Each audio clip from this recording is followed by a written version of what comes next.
Di video ini saya akan menjelaskan tentang bagaimana cara membuat diagram activity menggunakan draw.io.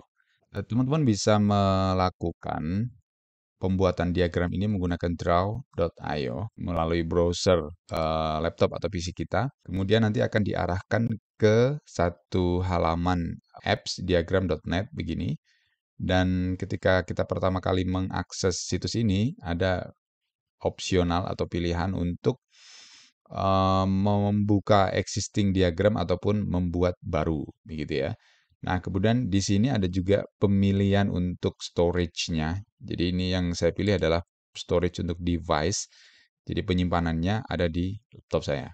Nah, kalau kita ingin mengubah penyimpanannya ada beberapa cara. Di sini ada menggunakan Google Drive, ada OneDrive, GitHub, Dropbox, dan lain-lain ya. Nah, yang paling simple adalah menggunakan device kita. Nah, kita akan praktekkan untuk membuat diagram baru yang di sini ketika kita akan memulai, maka ada beberapa template yang sudah disediakan. Nah, biasanya kita membuat diagram itu sesuai dengan kebutuhan kita, maka saya sarankan pakai blank diagram aja. Nah, di sini ada beberapa ada beberapa pilihan diagram yang sudah disediakan, tapi ini nanti bisa kita kita konfigurasi setelah kita masuk ke dalam editor diagram.io itu. Nah, kita coba untuk create dulu, kemudian nanti akan diarahkan ke sebuah halaman. Nah, sekarang saya akan kenalkan dulu kontrol dari draw.io ini. Untuk scroll ke atas bawah pakai mouse kita bisa ya, pakai scroll begini. Kemudian untuk geser kita bisa pakai button tengah ya di mouse kita, digeser-geser begini bisa.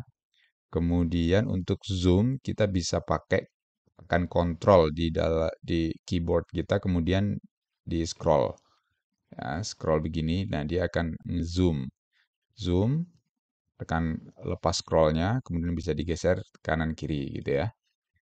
Nah, ini dia. Kemudian itu kontrolnya basicnya itu. Kemudian di panel kiri di sini ada vektor ya, vektor yang tersedia untuk kita pakai sebagai bahan untuk pembuatan diagram.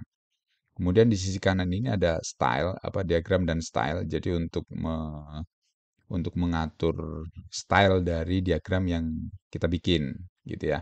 Misalnya pengaturan warna, pengaturan ukuran font dan lain-lain. Ini nanti ada di sisi kanan.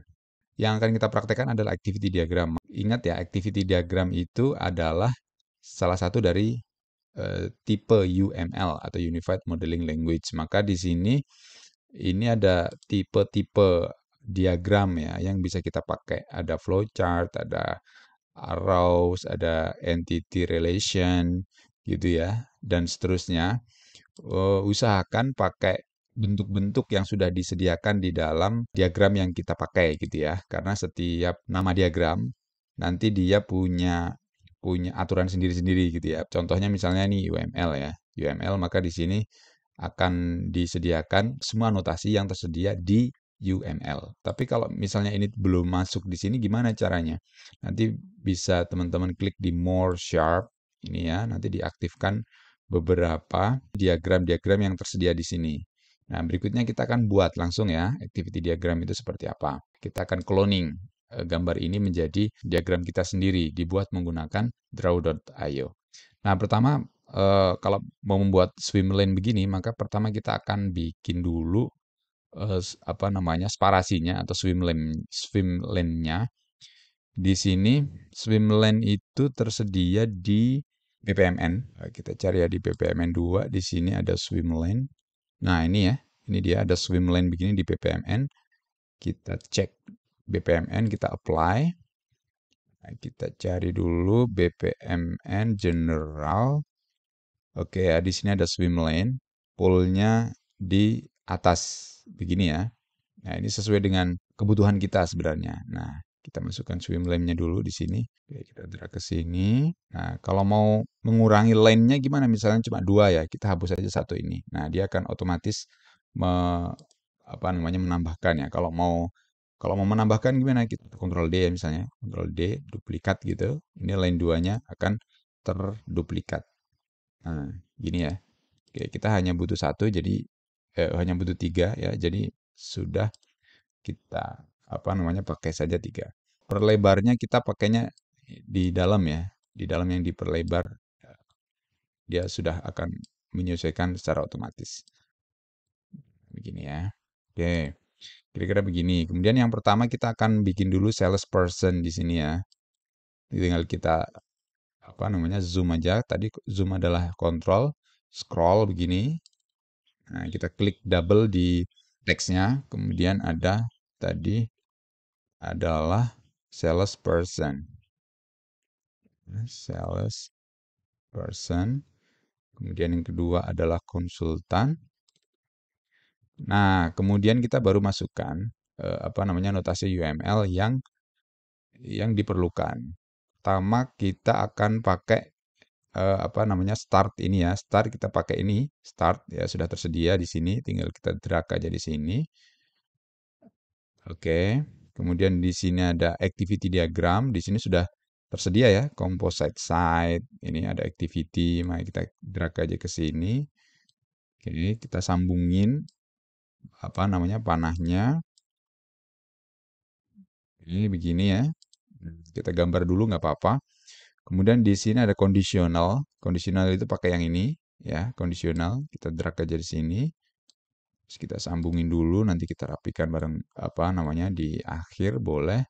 Conditional. Kemudian ada activity lagi, kita drag ke sini. Kondisionalnya itu ke sini dulu ya, nggak apa-apa, ke sini dulu. Kita drag, kita sambungin. Terus activity lagi di mana? Di konsultan ya, yang kondisi apa namanya? Yang lain itu terpenuhi di sini. Oke, ini kalau begini kita bisa geser gini ya. Nah, biar rapi lagi dia. Kemudian di sini masuk ke activity lagi untuk proses berikutnya kita sambungin. Oke ya. Nanti oke begini. Kemudian activity lagi di sini. Apa namanya? Kita sambungin lagi di sini. Oke. Terus apalagi nih? Ini kondisional lagi ya di sini ya. Kondisional berarti pakai yang kondisional. Oke. Nah, kalau begini notasinya sudah cocok atau sesuai dengan notasi yang ada di UML. Kemudian ada lagi di sini activity lagi ya. Activity lagi di sini. Kita sambungin dulu. Oke. Terus ada satu lagi activity di sini. Kita sambungin lagi. Oke. Kemudian selesai. Nah, endpoint-nya di sini. Di sini ya. Endpoint-nya di sini nanti kita rapikan terakhir. Oke, ini sudah sesuai dengan gambar. Ya, ini sudah sesuai dengan gambar. Yang sini sambungnya ke sini. Yang ini ya, kamu ya ke sini. Set.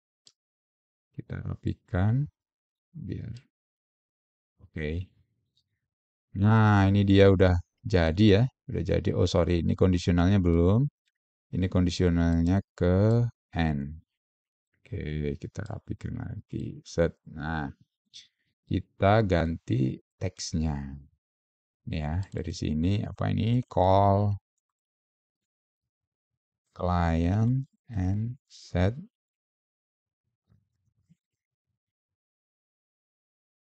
appointment. Kemudian lagi nih, ini adalah appointment on site.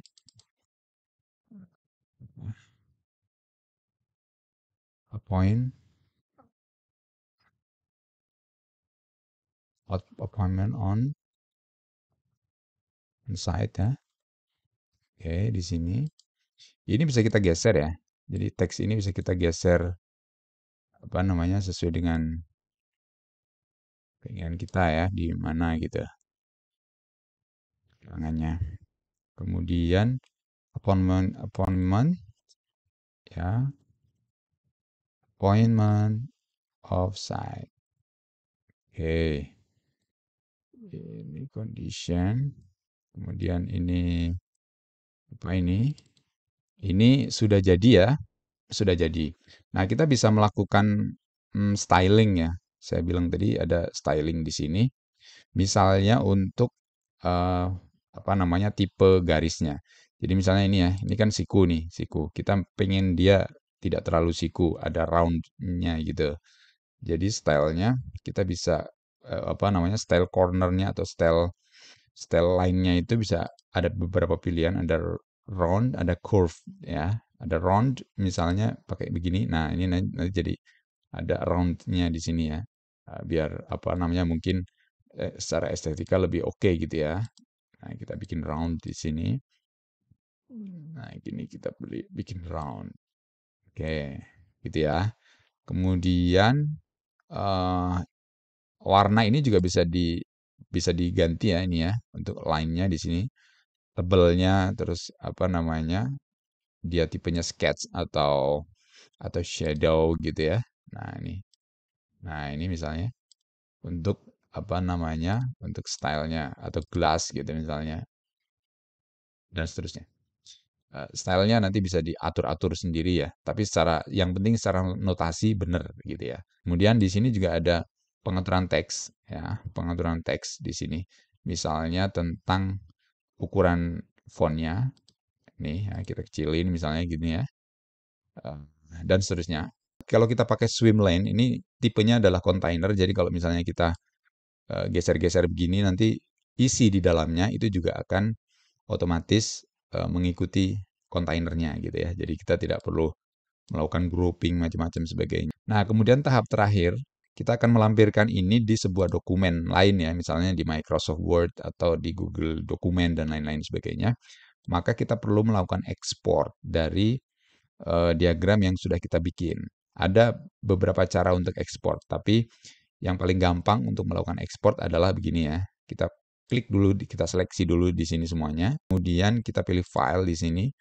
Di sini ada menu untuk ekspor. Nah, di sini ada beberapa pilihan, ada PDF, ada SVG, dan lain-lain. Kalau kita ingin melampirkan itu di dokumen yang lain, biasanya kita pilih PNG atau JPEG ya.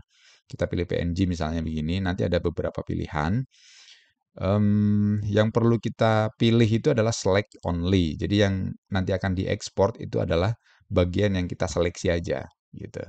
Jadi kalau misalnya ini di non centang size diagram, maka seluruh di lembar kerja draw.io ini akan diekspor, gitu.